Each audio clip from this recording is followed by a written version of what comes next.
Hello students, welcome back to my channel. TS inter valuation results సంబంధించి ఈరోజు ఈనాడులో ఒక న్యూస్ ఆర్టికల్ వచ్చింది. చూడండి, 6 నిమిషాలకు జవాబు పత్రం. ఒక్కో లెక్చరర్కి రోజుకు 45 నుంచి 60 వరకు అందజేత. హడావుడిగా మూల్యాంకనం. ఇంటర్ విద్యార్థులతో బోర్డులు చెలగాటం. విద్యార్థులతో ఇంటర్ బోర్డు చెలగాటమాడుతుందా?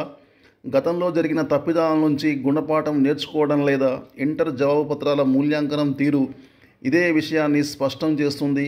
రాష్ట్రంలోని పలు స్పాట్ కేంద్రాల్లో ఒక్కొక్క ఎగ్జామినర్కి రోజుకు 30 బదులు 45 నుంచి 60 ఆన్సర్ స్క్రిప్ట్స్ ఇస్తున్నారని ఆరోపణలు వస్తున్నాయి. ఫలితంగా విద్యార్థులకు నష్టం జరిగే ప్రమాదం ఉందని కొందరు అధ్యాపకులు ఆవేదన వ్యక్తం చేస్తున్నారు. రాష్ట్రంలో మార్చి 10 నుంచి విడతల వారీగా మూల్యాంకనం మొదలైంది. ప్రతిరోజు ఎగ్జామినర్లు ఉదయం 10 గంటల నుంచి సాయంత్రం 5 వరకు మూల్యాంకనం చేయాలి. మధ్యాహ్నం గంట పాటు భోజన విరామం ఉంటుంది. అంటే గంటకి 5, ప్రతి 12 నిమిషాలకు ఒకటి చొప్పున 30 ఆన్సర్ షీట్లను దిద్దాల్సి ఉంటుంది. ఒక్కో ఎగ్జామినర్కి రోజుకి 45 ఇస్తున్నారు. 30 ఇవ్వాల్సింది 45 ఇస్తున్నారు. అయితే కెమిస్ట్రీలో 60 కూడా ఇస్తున్నారు. కెమిస్ట్రీ అనే కాదు, ఫిజిక్స్లో కూడా 60 కూడా ఇస్తున్నారు. అన్ని పేపర్లు సక్రమంగా చూసి దిద్దడం చాలా కష్టం. మ్యాథ్స్లో కూడా ఇలా జరుగుతుందని చెప్పేసి కొంతమంది లెక్చరర్లు బయట చెప్తున్నారు. ఇది విద్యార్థుల జీవితాలతో చెలగాటం ఆడమే అని వరంగల్ ఎల్బీ కళాశాలలో స్పాట్కి హాజరవుతున్న ఒక అధ్యాపకుడు ఈనాడుతో అన్నారు. రోజుకి 60 పేపర్లు ఇస్తే గంటకి 10 పేపర్లు దిద్దాలి.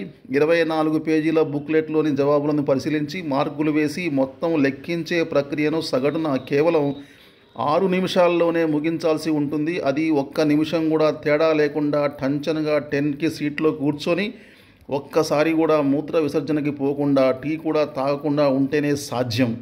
అలా ఎక్కడైనా జరుగుతుందా అన్నది ప్రశ్నార్థకం. వరంగల్ కేంద్రంలో ఆంగ్ల సబ్జెక్టు మూల్యాంకనం ఈ నెల 4న ముగిసింది.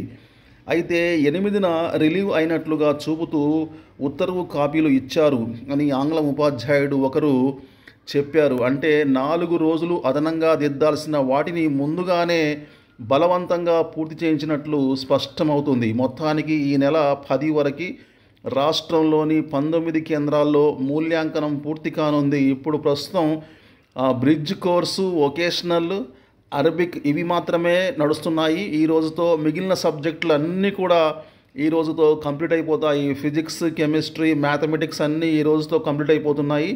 ఒక్క అరబిక్, వొకేషనల్, బ్రిడ్జ్ కోర్సెస్ ఇవి మాత్రమే 10th వరకు జరిగే అవకాశం ఉంది. మిగతావన్నీ ఈరోజు సాయంత్రంతో కంప్లీట్ అయిపోతున్నాయి. ఇప్పటికే కొన్ని చోట్ల కొన్ని సబ్జెక్టులు అయిపోయాయి. అయితే ఉన్నతాధికారులకు తెలిసే జరుగుతుందా? సాంకేతిక తప్పిదాలకు తోడు ఇష్టారాజ్యంగా ఆన్సర్ స్క్రిప్ట్స్ దిద్దడంలో 2019 ఏప్రిల్ ఫలితాల్లో గందరగోళం చోటు చేసుకుంది. గ్లోబరీనా వల్ల, దాని మహత్యం వల్ల ఆ సాఫ్ట్వేర్ పుణ్యమా అని పలువురు విద్యార్థులు ఆత్మహత్యలు చేసుకున్నారు. అయినా నిబంధనలను ఉల్లంఘించి దిద్దేందుకు ఎక్కువ జవాబు పత్రాలు ఇస్తుండాన్ని బట్టి గత తప్పిదాల నుంచి పాఠాలు నేర్చుకోలేదని స్పష్టమవుతుంది. ఇంటర్ బోర్డు ఉన్నతాధికారులకు ఇది తెలిసి జరుగుతుందా, లేక ఆయా కేంద్రాల క్యాంపు అధికారుల సొంత నిర్ణయమా అని కొందరు అధ్యాపకులు ప్రశ్నిస్తున్నారు. వాస్తవానికి ఎగ్జామినర్ల సంఖ్యను బట్టి ఆయా స్పాట్ కేంద్రాలకు ఆన్సర్ స్క్రిప్ట్స్ పంపాలి. అందుకు భిన్నంగా ఈసారి ఎక్కువ మంది ఉన్న చోటుకు తక్కువ మంది ఉన్న చోటుకు ఎక్కువ పంపినట్లు సమాచారం. ఫలితాలు త్వరగా ఇవ్వాలన్న లక్ష్యంతో హడావిడి మూల్యాంకనానికి తెరలేపినట్లు ఆరోపణలు వస్తున్నాయి.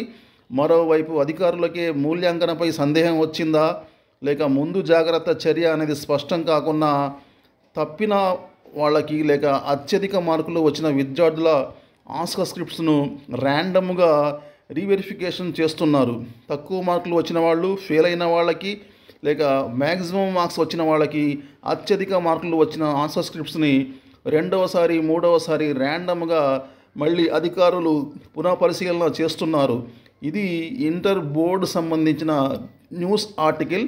సో ఇంటర్ బోర్డు యొక్క తప్పిదాలు, ఇంటర్ బోర్డు అధికారుల నిర్లక్ష్యం ఇవన్నీ ఇందులో కొట్టుకొచ్చినట్టు కనిపిస్తున్నాయి. ఒకవేళ రిజల్ట్స్లో ఏదైనా తేడాలు వస్తే మాత్రం విద్యార్థి లోకం కామ్గా కూర్చోదు. అది కంపల్సరీగా తిరుగుబాటు చేస్తుందని చెప్పేసి ఈ విధంగా నేను మన్నవించుకుంటున్నాను. Okay, thank you very much. See you very soon. Till then, take care. Bye bye.